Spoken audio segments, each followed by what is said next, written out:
What's going on, everybody? I'm Johnny Brook. Welcome back to another Crafted Workshop video. In today's video, I am tackling a project that has been on my list for over a year now, and that is to build a Rubo style woodworking workbench. This is something I've wanted in my shop for a long time. In case you're not familiar, the Rubo style workbench is great for a number of reasons. One, it is super beefy. So if you're using hand tools, using chisels, hand planing, sawing, that kind of stuff, the bench is not going to walk around on you just because it is incredibly heavy. The other huge advantage of this is the work holding options. Just on the top, you've got the wagon vise, which is here on the end, and that allows you to clamp boards flat on the top of the bench. Also on the base, there will be a leg vise, which also has a ton of holding power. So I do have plans available for this. This is my first set of plans that are really detailed. A long PDF document that's going to walk you through step by step with all of the dimensions and the cut list and materials you need and all that kind of stuff. If you're interested, I'll have a link in the video description below to that. My plans will kind of be revolving around this Lake Erie hardware, but you can adapt it easily to fit whatever you're going to be using. Without further ado, let's go ahead and get this build started. So the wood for this workbench was really cheap. I built it out of 8 12-foot long southern yellow pine 2x10s, and I think the wood cost me right around $100. I bought the lumber from my local big box store, brought it home, cut the boards into rough lengths, and then stickered the boards for a few months to let them dry. This isn't absolutely necessary, but a lot of the wood from the home center is pretty wet, so if you have the time, let it dry out a bit in your shop first. For the first part of the build, I ripped the boards in half for the top laminations. 2x10s are actually 9 1/4 inches wide, so I ripped them in half at just over 4.5 inches. With all the boards ripped to rough width, I skip planed all the boards, bringing them down to roughly 1.25 inches thick. It's really best to just leave the boards as thick as possible here. Just skip plane them until fresh wood is exposed on both faces. Also, if you feed the boards in constantly, it really helps reduce any planer snipe. Next, I arranged any boards so that any knots were facing the bottom of the top. This wasn't just for aesthetic reasons though. I'll be flattening the workbench top with a hand plane, and avoiding knots will help make that process a lot easier. So with the boards roughly flattened and arranged, it was time for the glue up. I glued these pieces into 4 different sections, and I glued them into those sections for 2 reasons. First, I wanted to be able to pass the individual sections through my planer to allow me to flatten them in the next step. And second, I needed to leave a few sections on their own to be able to install the wagon vise, which I'll cover a little later. To apply the glue, I used a foam roller, a trick I picked up from Mark Spagnuolo, and this made applying the glue a lot quicker. I also didn't worry too much about the board slipping, since I wanted the final thickness of the top to be 4 inches, so I had plenty of wiggle room for flattening. Once the glue dried, I removed the clamps and actually had to pry the sections apart, since I guess some glue worked its way between the sections. And next came the task of flattening the top. I used my planer for this, and it was a really physically demanding process. The sections of the top were extremely heavy at this point, especially the widest section, but the planer handled it pretty well. Once one side was flat, I just flipped the top and flattened the opposing face. With 2 faces parallel, I squared up one edge of the jointer and then cut the opposite face square at the table saw.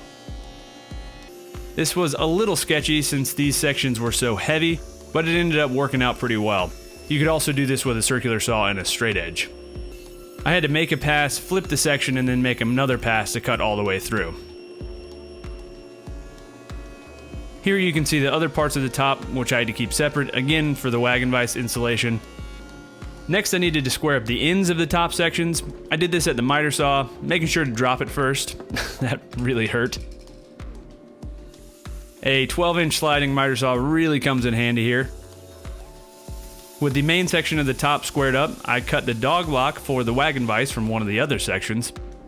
This block attaches to the vise screw, as you can see here, and moves back and forth to allow clamping on the surface of the workbench top. After cutting the dog block, I cut this section to its final length. Next, it was time to install the wagon vise. So I used a wagon vise kit from Lake Erie Toolworks, which includes these hard maple runners. These runners need to be recessed into the interior of the top, and the dog block, which I cut previously, will ride on these runners. I cut them to length and then marked the location of the runners. The Lake Erie instructions go into this process in a lot more detail, but I basically routed away an area for the runners and the dog block using a plunge router with an edge guide. I squared up the corners with a chisel and test fit the runners to make sure they fit.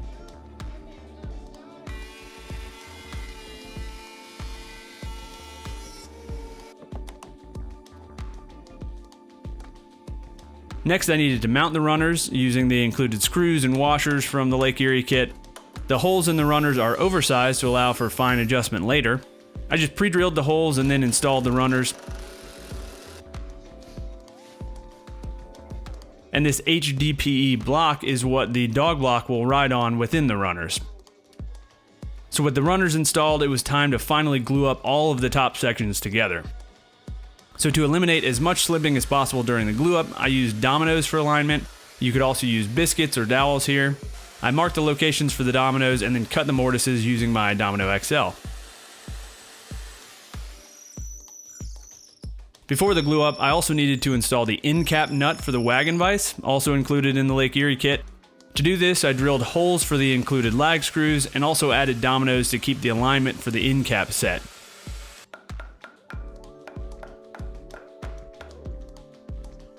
With the end cap in place, I could transfer the holes onto the end of the bench and then drill them to final depth.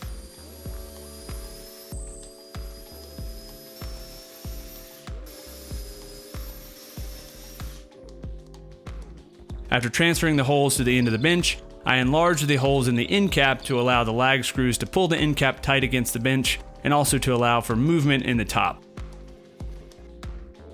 With the end cap fitted, I could finally glue the sections of the top together, again using dominoes for alignment. The end cap isn't glued on here, but it is fitted during the glue up to make sure nothing shifts. While the glue dried, I also applied 2 coats of Danish oil to the wagon vise screw as well as the end cap. This vise screw is also part of the Lake Erie kit. To attach the vise screw to the dog block, Lake Erie provides a Veritas bench anchor that attaches inside the end of the vise screw. The bench anchor attaches to this brass connector plate, which will attach to the dog block. So before installing the dog block, these 2 HDPE blocks need to be recessed into the sides of the dog block. I just routed a groove for the blocks on the router table using a 1/4 inch end mill. And you can see that I accidentally forgot to set the depth on the first pass and went a little too deep, but that didn't really affect anything. Next, I checked the fit on the dog block. I should note here that the next few steps of the installation are done with the bench top upside down, so you're actually seeing the bottom side of the bench here. And the fit was a little snug with my dog block, so I sanded it down a little on a flat surface with some 220 grit sandpaper until it fit nicely. And once it fit nicely, I installed the HDPE blocks. With the dog block running smoothly, I could attach the dog block to the vise screw.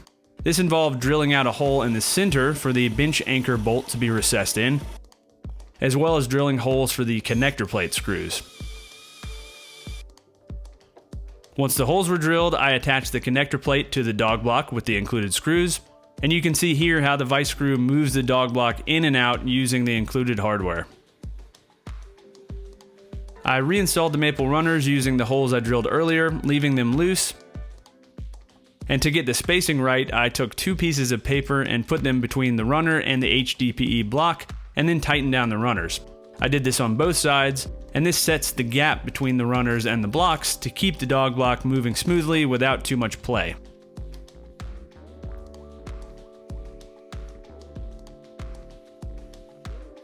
I waxed the inside of the wooden nut and the vise screw with paste wax, and then tested the holding power of the wagon vise. This thing is incredibly strong. I cannot wait to use it once the dog holes are drilled later. Finally, I planed the top of the dog block flush with the bench top. I left this a little proud during the installation process on purpose so that it could be flushed up after installing the dog block. With that, the wagon vise is installed and the bench top is done for now. All right, hopefully you guys enjoyed this one. This was a good bit of work to get to this point, and I still have a lot of work ahead of me. Again, part 2 will be coming out a week from today. If you're watching in the future, I'll put a card up. Again, I have plans available, super detailed plans. I have a link in the video description below if you want to check that out. So thank you all for watching. Hopefully you guys enjoyed this video. If you don't already, maybe consider getting subscribed. I put out new project videos like this every Tuesday. Also, I'll have a list of all the materials and tools I used in the video description below. And last, I want to say a big thank you to all all of my Patreon supporters. You guys are super helpful to keep these videos going. So if you want to learn more about that, I'll have a link for you to go check that out. Thanks again for watching, everybody, and until next week, happy building.